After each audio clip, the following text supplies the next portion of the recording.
no one's good at everything. I mean, that's just not the way life works. What you know is very limited, and what you don't know is limitless. The man who led us to 6 Super Bowls. Those who stay will be champions. War number 12, the greatest of all time, right here in Tom Brady. If I want to be the best, I got to beat the best. Man, if I want to be good, I gotta wake up in the morning and I gotta do the extra work. And I gotta show up when other guys aren't. And I've got to learn. I've got to continue to be open to learning. But I had to take it to a new level that the other guys wouldn't. Nothing was given to me. So I'm gonna go out there and compete as hard as I can. And I'm gonna treat practice like a game. And I'm gonna gain the respect of my teammates every day through my work ethic. I'm gonna work hard in the weight room. I'm gonna work hard in the film room. I'm gonna work hard to be a good student. Whatever they ask me to do, that's what I'm gonna do, to the best of my ability. I never once in my life ever said I wanted to be the best of all time. I'm just a story like everybody else. I wanted to be the best I could be, period. And I said, be proud of the man in the glass.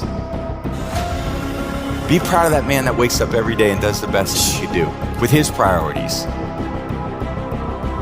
So we're all talented at certain things, but we can really continue to improve our weaknesses if we're humble enough to identify them, and we can build on our strengths. Focus on what you can control. Focus on what you're getting, not what anyone else is getting. Whenever you get an opportunity, you take advantage of it. You treat it like it's the Super Bowl. You treat it like it's game day. Go out there and treat practice like no one else does. And you have an opportunity every day to surround yourself with people to help you grow. You know, I always said we play for the name on the front of our jersey was the Patriots or the Bucks, and I played for the name on the back of the jersey, which was my family and the people that encouraged me. I was so blessed to have this discipline over a really long period of time. It was a lot of tough competition.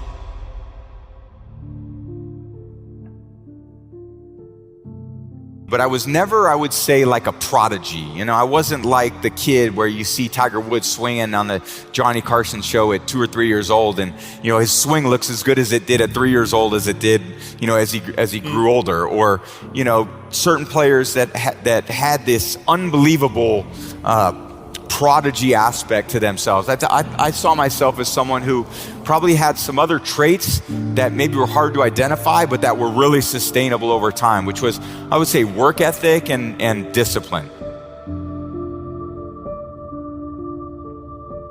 There was this discipline that I had that even as 13, 14, 15 years old, where all these other boys were, I went to an all-boy school in the Bay Area, and I remember showing up my first day as freshman year. I didn't have much, you know, hair under my arms or anything like that. I was like, and these other kids came in shaving, and I'm like, what the hell is this? I didn't know how to put the pads on in my pants when I tried out for freshman football.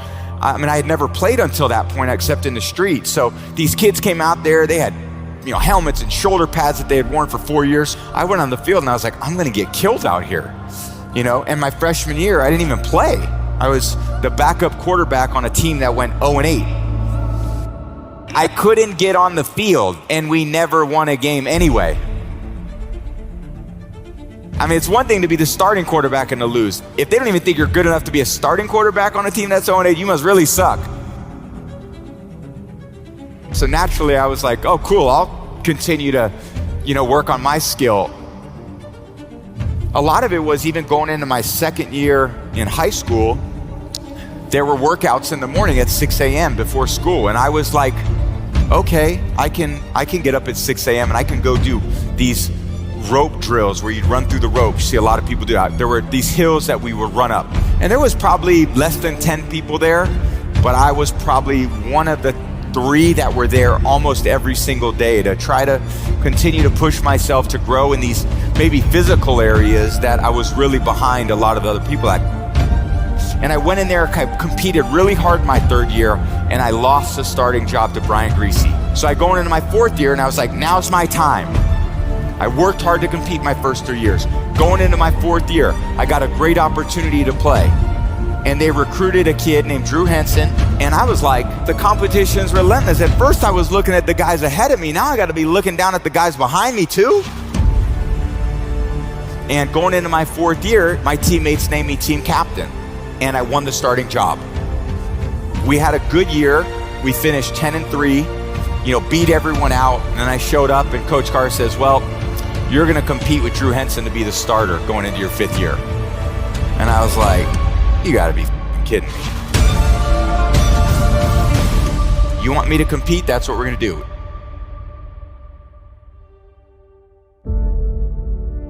I competed really hard again in my 5th year. Took it to a new level. Thought about my conditioning, my strength. Thought about how I was doing making my decisions off the field. I was starting to play really good. And I thought, I'm gonna have a chance. Coach Carr called me in and he said, well, Tom, this is what we're gonna do. You're gonna start. Drew, you're gonna play the 2nd quarter. And I'm gonna decide at halftime who plays the rest of the year. Coach Carr said, the platoon's off. Tom's playing the rest of the year. We didn't lose a game the rest of the season. It was a tough battle for me. It was a tough go. It was tough in high school. It was really tough in college. So of course now I'm going to the NFL draft. And I'm like, all these pro coaches must have seen how good I was. Man, I'm gonna be a 2nd round pick. Round 1, 2, and here we go. 6th round, pick 199. And I was like, all right, I'm gonna make all those other teams pay. Like I said, I wasn't the prodigy. I learned about work ethic. I learned about resilience. I learned about gaining the trust and the respect of my teammates and coaches to name me captain. I learned about how to dig deep within myself, a long way from home without a ton of support.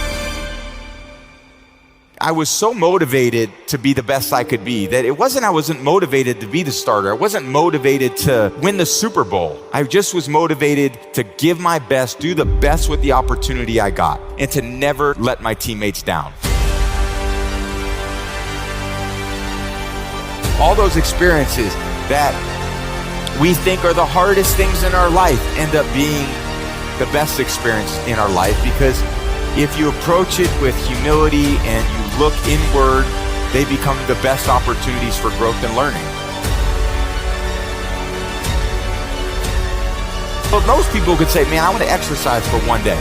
Or I want to be more hydrated for one day. Well, can you do it for a week? Well, that's more discipline, right? Can you do it for a month? That's more discipline. Can you do it for a year? That's even more discipline. How disciplined are you to maintain that routine over a period of time? And I think that will determine your level of success. Fame didn't motivate me. I didn't give a about any of it. I always took less money because I wanted a good team around me. I didn't care about going to all these different places and doing those things. I just wanted to be my best. I wanted to go out there, and the team believed in me. I didn't want to let them down. If I want to be the best, I got to beat the best.